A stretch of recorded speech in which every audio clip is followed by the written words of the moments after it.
The desperate Admiral Sarah Chen stood in the command center of the orbital station Olympus, watching Earth slowly rotate beneath her. The blue marble looked deceptively peaceful from this height, hiding the storms, predators, and countless dangers that had forged humanity into what the galaxy called Deathspawn. She had grown used to that term over the past 5 years since first contact. Most alien species couldn't understand how any life form could survive on what they classified as a Class 12 death world. The priority alert that suddenly blazed across her screens changed everything. Admiral, Communications Officer Hayes called out, his voice tight with disbelief.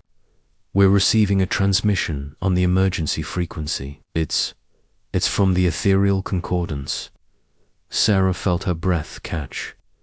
The concordance had been humanity's most vocal critics since first contact. They were a coalition of 12 species. From Garden World's planets, so mild and perfect that their inhabitants had evolved without natural predators, extreme weather, or resource scarcity. They had specifically requested that human space be quarantined, calling humanity a plague of violence waiting to spread. "Put it through," Sarah ordered. The main screen flickered to life, showing a being that looked like living crystal crossed with flowing water. Its form shifted constantly, beautiful and ethereal. But Sarah could see something she had never witnessed in a concordance member before. Raw terror. "I am prime resonance, the love starlight," the being said, its harmonious voice trembling through. The translator. "I speak for what remains of the concordance worlds. We... We require assistance." Sarah kept her expression neutral despite her shock. The concordance asking humans for help was like fire requesting aid from ice. "What's the nature of your emergency, prime resonance?" The alien's form flickered more rapidly. 3 cycles ago, ancient machines awakened in the void sector. They call themselves the Harvest. They are... consuming everything. Worlds, stars, entire systems, our defense fleets... Gone, our shields, useless. Billions upon billions of our people have been... The transmission wavered as the beings struggled with emotions their peaceful species rarely experienced. "Converted," Veil Starlight finally whispered. "They strip away all organic matter, all consciousness, converting it into fuel and raw materials for their expansion. In 7 standard days, they will reach the core concordance worlds. 43 billion souls will perish." Sarah leaned forward. "What about the other powers? The hegemony, the Trade Federation? All have withdrawn to their fortress worlds. They say the harvest cannot be stopped, only avoided. But we... we have nowhere to run. Our people were never warriors. We know only peace, only harmony." The alien's form solidified into something almost human-like as it continued. "You are Deathspawn, children of the Storm World. You know violence. As we know music, will you... can you help us?" The transmission ended, leaving the command center in stunned silence. Sarah thought about the irony. For years, the concordance had painted humanity as barbaric warmongers, too dangerous to be trusted with advanced technology. They had lobbied other species to restrict human expansion, to keep the Deathspawn contained. Now, faced with extinction, they were begging those same Deathspawn to save them. "Hayes, get me Fleet Command," Sarah ordered. "Emergency channels, all ships." Within an hour, the response was overwhelming. Captain Miguel Torres, commanding the destroyer Tenacious, was among the first to volunteer. His ship had seen action in the Titan rebellions and the AI wars battles that had hardened both crew and vessel into something the galaxy had never seen before. We can have 67 ships ready within 18 hours, Torres reported from his bridge, mix of military vessels, converted mining ships, and colony defense platforms. Not much against whatever took out the Concordance fleets, but we're not exactly known for fighting fair. Sarah nodded grimly. The human fleet was tiny compared to what the Concordance had lost, but it carried something unique. Crews who had grown up expecting betrayal, disaster, and overwhelming odds. Earth had produced survivors because anything else died young. As she watched the fleet assemble, Sarah remembered her first encounter with alien technology. The Concordance ships were works of art, smooth, organic curves that seemed to flow like liquid metal. Their weapons fired coherent energy that could precisely target individual molecules. Their shields could deflect the radiation of entire stars. Human ships, by contrast, looked like what they were. Weapons built by a species that had survived ice ages, asteroid impacts, and countless wars. Angular, armored, bristling with kinetic weapons and nuclear warheads. Crude by galactic standards, but devastatingly effective. The key difference wasn't technology, it was mindset. The Concordance fought to preserve their beautiful civilization, following ancient codes of honorable warfare. Humans fought to survive, and survival meant using every dirty trick, every psychological weapon, every advantage, no matter how brutal. Admiral Torres continued, "We're picking up more transmissions from Concordance space. The harvest machines, they're not just destroying, they're studying, adapting. Every weapon used against them makes them stronger." Sarah felt a cold smile cross her lips. Then we'll have to use weapons they've never seen before. The assembled fleet was a testament to human stubbornness. The battlecruiser, Indomitable, had been built to ram through asteroid fields. The carrier Prometheus launched fighters designed for atmospheric combat. Mining ships had been hastily converted with magnetic grapples and plasma cutters, tools meant for breaking apart rocks, but equally effective on enemy hulls. Most importantly, every human ship carried something the elegant Concordance vessels lacked: crew members who had grown up expecting the universe to try to kill them, Marines who had trained in Earth's death valleys and Arctic wastes, engineers who could jury-rig repairs while under fire, pilots who had learned to fly in hurricanes and meteor showers. As the fleet prepared to jump to hyperspace, Sarah addressed them over the general comm. "We're heading into a fight we probably can't win," she began, her voice carrying to every ship. "The enemy has technology we can't match and numbers that dwarf us. The species that built the most advanced civilization in the galaxy couldn't stop them." She paused, looking at the tactical display showing their small fleet against the vast emptiness of space. But the Concordance made one mistake. They thought their technology would save them. They fought clean, they fought fair, and they fought by rules that made sense to beings from paradise worlds. We're not from paradise. We're from a world that spent millions of years trying to kill us.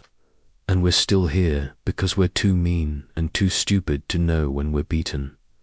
A chorus of grim laughter echoed through the comm channels. The harvest machines have never faced Deathworlders before. They're about to learn that sometimes the most dangerous thing in the galaxy isn't advanced technology, it's a cornered human with nothing left to lose. The fleet jumped to hyperspace, leaving Earth's protective embrace behind. Ahead lay the devastated Concordance worlds and an enemy that had swept aside the galaxy's most powerful civilizations like dust.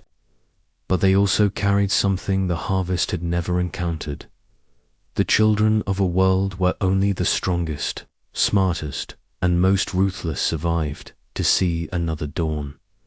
In the depths of space, ancient machines continued their relentless advance, converting entire worlds into fuel for their expansion. They had faced every form of resistance the galaxy could offer and found it wanting. But they had never faced the fury of Earth's children, and that would make all the difference. Children of the storm, the human fleet dropped out of hyperspace at the edge of the Serenity system, what had once been the crown jewel of concordant space. Captain Torres stared at his tactical display in disbelief. Where there should have been a thriving world of 40 billion crystalline beings, only a hollow shell remained. Jesus Christ, whispered his tactical officer, Lieutenant Park. They stripped the whole planet. The world that had once been covered in crystal cities and flowing gardens was now bare rock, its crust carved into geometric patterns. Massive machines, each the size of a small moon, orbited the dead world like mechanical vultures. They pulsed with energy as they processed the last remnants of an ancient civilization. Contact Admiral Chen, Torres ordered. The harvest machines are bigger than our intelligence estimated, much bigger. On her flagship, the dreadnought Retribution, Admiral Chen studied the incoming data with growing concern. Each harvest machine was protected by energy fields that made Concordance shields look like tissue paper. Worse, long-range sensors showed they were already adapting to human scanning frequencies, their configuration shifting to counter any perceived threat. They're learning, reported Science Officer Martinez. Every passive scan we make, they're analyzing and developing countermeasures. At this rate, they'll have nullified our stealth systems within hours. The first skirmish came when a patrol of harvest drones detected the human scout ship Wraith. The engagement lasted less than 30 seconds. The drones fired some form of disintegration beam that simply unmade matter at the molecular level. The Wraith's armor, designed to withstand nuclear weapons, dissolved like sugar in rain. But Captain Rodriguez, commanding the Wraith, had grown up in the slums of Mexico City.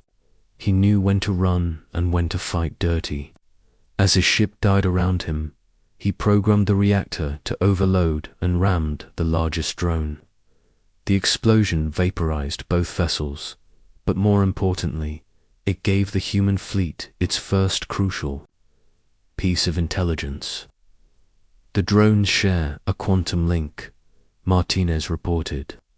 When one learns something, they all learn it instantly. But there's a processing delay about 1.3 seconds between data acquisition and network distribution. Torres smiled grimly. 1.3 seconds was an eternity in combat. Time for some old-fashioned human creativity. The human fleet split into hunting packs, using tactics perfected in Earth's bloodiest conflicts.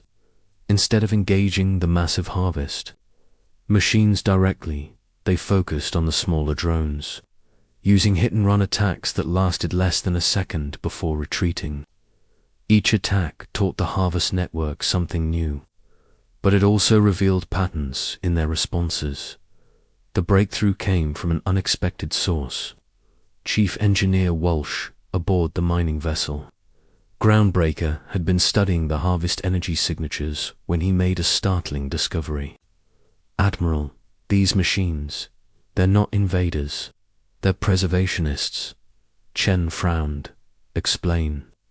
The quantum signatures match records from archaeological sites across human space. I think the harvest was created by a species that died out millions of years ago. Their purpose isn't destruction, it's preservation. They're trying to save organic life by converting it into digital form. The revelation changed everything. The harvest machines weren't evil, they were following programming, created by beings who genuinely believed they were saving the galaxy. But their definition of saving meant the death of every living creature. Can we communicate with them? Chen asked. Negative. Their creators are long dead. and the machines are just executing their final command. They can't be reasoned with, only stopped. The final battle began at dawn over the world of New Harmony, where 8 billion Concordance refugees had gathered for evacuation.